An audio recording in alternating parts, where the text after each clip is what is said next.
நிகழும் ஸ்ரீ மங்களகரமான குரோதி ஆண்டு ஏப்ரல் மாதம் 14ஆம் தேதி ஞாயிற்றுக்கிழமை அன்று சஷ்டி திதியில் திருவாதிரை நட்சத்திரத்தில் அதிகண்டம் நாமயோகத்தில் தைதுளோம் கரணத்தினில் மிதுன ராசியில் சித்தயோகம் கூடிய நன்னாளில் இந்த மகத்தான சித்திரை தமிழ் வருட புத்தாண்டு பிறக்கிறது. சித்திரை மாத கிரக நிலைகளை பார்க்கும்போது மேச ராசியில் குருவுடன் சூரிய பகவான் உள்ளார். கன்னி ராசியில் கேது பகவானும், மீன ராசியில் புதன், சுக்கிரன், ராகு பகவான் உள்ளனர். கும்பராசியில் சனி பகவானும் செவ்வாய் பகவானும் உள்ளனர். இந்த ஆண்டு சித்திரை மாதத்திலேயே குரு பகவான் 12 ஆண்டுகளுக்கு பிறகு ரிஷபராசிக்கு இடப்பெயர்ச்சி ஆகிறார். 30 ஆண்டுகளுக்கு பிறகு சனி பகவான் மீனராசி சென்று ராகுவுடன் இணைய போகிறார். பிறக்கப் போகும் குரோதி தமிழ் புத்தாண்டில் 2 கிரக உச்சத்தையும் ஒரு நீசபங்க ராஜயோக கிரகத்தையும் தன்னுடைய கோச்சாரமாக கொண்டுள்ளது. சூரியன் குரு இணைவு மிகுந்த நன்மை தரும். ஆனால் ராகு, உச்ச சுக்கிரன், புதன் சேர்க்கை கொஞ்சம் திகிலாக உள்ளது. அதேபோல் சனி செவ்வாய் சேர்க்கையும் நன்மை தருவதாக இல்லை. எனவே இந்த வருடம் நன்மை எவ்வளவு அதிகம் உள்ளதோ அதே அளவு கெடுதலும் உள்ளது.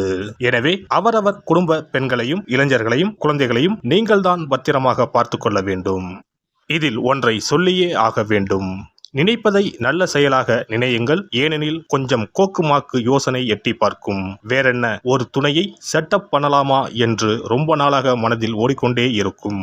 இந்த மாதிரி விளங்காத யோசனைகள் எல்லாம் வேண்டாம். செல்வம் செல்வாக்கு பெருக, நல்ல நட்பு கிடைக்க, முயற்சிகளில் முன்னேற்றம், வாழ்வின் அபிவிருத்தி என இவை சார்ந்து சிந்தனை செய்யுங்கள். இந்த வருடம் அத்தனையும் நடக்கும். நல்லன எல்லாம் கைகூடி வரும். விருச்சிக ராசி அன்பர்களே, குரோதி ஆண்டில் குருவின் பார்வை உங்கள் ராசியின் மீது விழுகிறது. லாபஸ்தானம், தைரியஸ்தானங்களின் மீது குருவின் பார்வை விழுகிறது. குரு பகவான் உங்கள் ராசிக்கு 7ஆம் பாவமான திருமணம், கூட்டுத் தொழில், வாழ்க்கை துணை, வெளிநாட்டு வாழ்க்கை, காதல் ஆகிய காரகங்களை குறிப்பிடும் ஸ்தானத்தில் பயணம் செய்ய போவதால் வேலை தொழிலில் முன்னேற்றம் உண்டாகும். பொருளாதார நிலையில் இருந்த முட்டுக்கட்டைகள் அகலும். வரவேண்டிய பாக்கிகள் வரும். கடன்கள் அடைப்படும். குரு 7ஆம் வீட்டில் அமர்ந்து உங்கள் ராசியை பார்க்கிறார். உங்களுடைய நீண்ட நாள் கனவுகள் நனவாகும் நேரம் வந்துவிட்டது. குரு தன்னுடைய 5ஆம் பார்வையால் லாபஸ்தானத்தை பார்வையிடுவதால் குடும்பத்தில் ஏற்பட்டுள்ள குழப்பங்கள் தீரும். வெளிநாடு தொடர்புடைய வேலைகள் அமையும். சம்பாதிக்கும் பணம், சொத்து, வசதி வாய்ப்புகள் பெருகும்.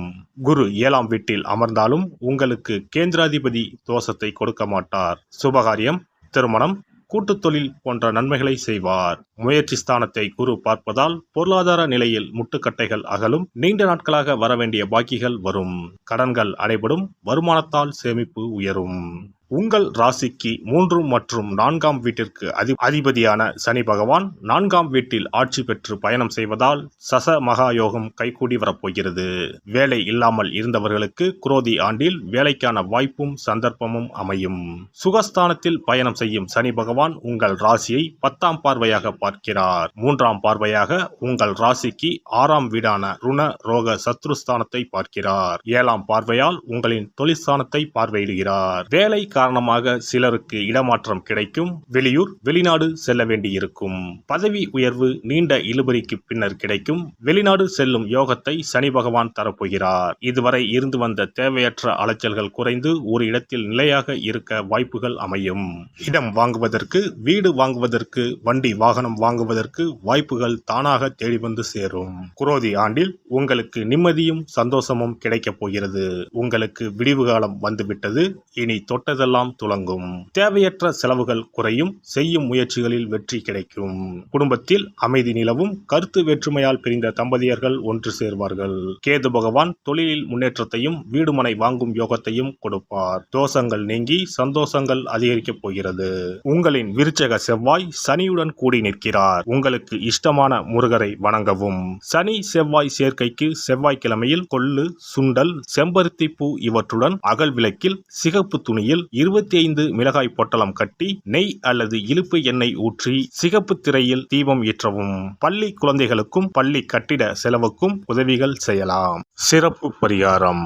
செவ்வாய் தோஷம் நீங்க செய்ய வேண்டிய பரிகாரங்கள் என்னென்ன, வழிபட வேண்டிய தெய்வம் யார் என்பதனை பற்றி காண்போம். நவ கிரகங்களில் சூரியனுக்கு அடுத்தபடியாக செயல் ஆற்றல் உள்ள கிரகம் செவ்வாய். ஆளுமை திறன், ஆற்றல், வீரம், அதிகாரம் செய்தல், வளைந்து கொடுக்காத தன்மை, தர்மம், நீதி, நேர்மை, நியாயம் போன்ற அம்சங்கள் கொண்ட கிரகம் செவ்வாய். செவ்வாய் பலமாக இருந்து நல்ல ஆதிபத்தியம் பெற்று அவரது தசை நடக்குமானால் சகோதர சகோதரிகள் மூலம் பெரும் அனுகூலம் ஏற்படும். பெரிய பதவிகளில் உள்ளவர்கள், தொழில் அதிபர்களின் தொடர்பு கிடைத்து அதன் மூலம் முன்னேற்றம் உண்டாகும். பலமற்ற ஆதிபத்தியம் பெற்று தசை நடக்குமானால் கீழே விழுவதும் அடிபடவும் நேரிடும். வாகன விபத்துக்களை சந்திக்க நேரிடும். இரத்த காயங்கள், வெட்டுக்காயங்கள், இரத்த சம்பந்தமான நோய், சித்தப்பிரமை, தலையில் அடிபடுதல் போன்றவற்றை ஏற்படுத்துவார் செவ்வாய் பகவான். வீண் வழக்குகள், சண்டை சச்சரவுகள், மறைமுக நேர்முக எதிரிகள், பொருள் களவு போகுதல், செய்தொழில் வியாபாரத்தில் திடீரென்று பெருத்த நஷ்டம், அரசாங்க கெடுபிடி, பதவி இறக்கம், மறைந்து வாழும் சூழ்நிலை என்று பலவகை இன்னல்களை உருவாக்குவார். செவ்வாய் முதலான தோஷங்கள் அனைத்தும் நீங்க அவரின் அருளை முழுவதும் பெற செவ்வாய்க்குரிய அதிதேவதையான முருகனை வழிபடுவதும், கோதுமை ரொட்டி, வெள்ளை எள் கலந்த இனிப்பு பலகாரங்கள், துவரை போன்றவற்றை ஏழைகளுக்கு தானம் கொடுப்பதும் நல்லது. செவ்வாய் கிழமைகளில் விரதம் இருந்து செவ்வாய் பகவானுக்கு விளக்கேற்றுவது, சஷ்டி விரதம், கிருத்திகை விரதம் மேற்கொள்வது, தினமும் கந்த சஷ்டி கவசம் படிப்பது நல்லது. மேலும் செவ்வாய்க்குரிய கல்லான பவளக்கல்லை மோதிரத்தில் பதித்து அணிவது, சிவப்பு நிற ஆடையை அணிந்து கொள்வது, செப்பு பாத்திரங்களை உபயோகிப்பது போன்றவற்றால் செவ்வாயால் உண்டாகக்கூடிய தோஷங்கள் குறையும். செவ்வாய் பகவானுக்கு செய்யும் பரிகாரங்கள் அனைத்தும் முருகனுக்கு உகந்தது என்பதால் முருகனின் திருவருளும் கிட்டும். திருமண வாழ்க்கையில் செவ்வாய் பகவானுக்கு முக்கிய பங்கு உண்டு. திருமணத்துக்கு வரன் பார்க்கும்போது பிள்ளைக்கோ அல்லது பெண்ணுக்கோ செவ்வாய் தோஷம் இருக்கிறதா என்றுதான் முதலில் கேட்பார்கள். அந்த அளவுக்கு செவ்வாய் தோஷம் மிகவும் முக்கியமானதாக பார்க்கப்படுகிறது. ஒருவரின் ஜனன ஜாதகத்தில் லக்னம், சந்திரன், சுக்கிரன் ஆகியோருக்கும் செவ்வாய் இருக்கும் இடத்திற்கும் உள்ள தொடர்பை கொண்டுதான் செவ்வாய் தோஷம் ஒருவரின் ஜாதகத்தில் எந்த அளவுக்கு வலிமையாக இருக்கிறது என்பதை கணிக்க முடியும்.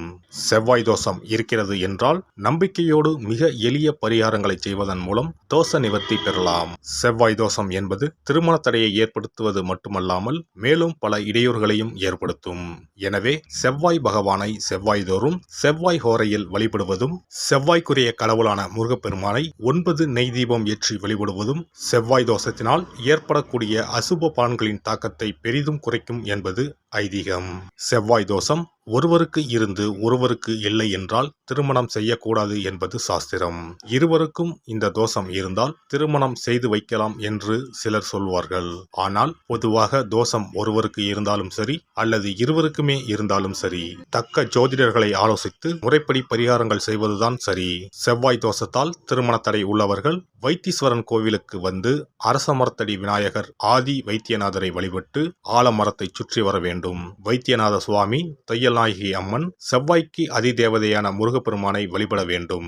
சன்னதியில் உள்ள செவ்வாய் பகவானுக்கு சிகப்பு வஸ்திரம் சாத்தி அபிஷேகம் செய்து பரிகாரம் செய்ய தடைகள் நீங்கும். இந்த வீடியோ பதிவு உங்களுக்கு பிடித்திருந்தால் லைக் பண்ணுங்க, கமெண்ட் பண்ணுங்க, ஷேர் பண்ணுங்க, மறக்காம சப்ஸ்கிரைப் பண்ணுங்க, பக்கத்துல இருக்கிற பெல் பட்டனை கிளிக் பண்ணுங்க. நன்றி, வணக்கம். ஓம் நமச்சிவாய. சிவாய நம.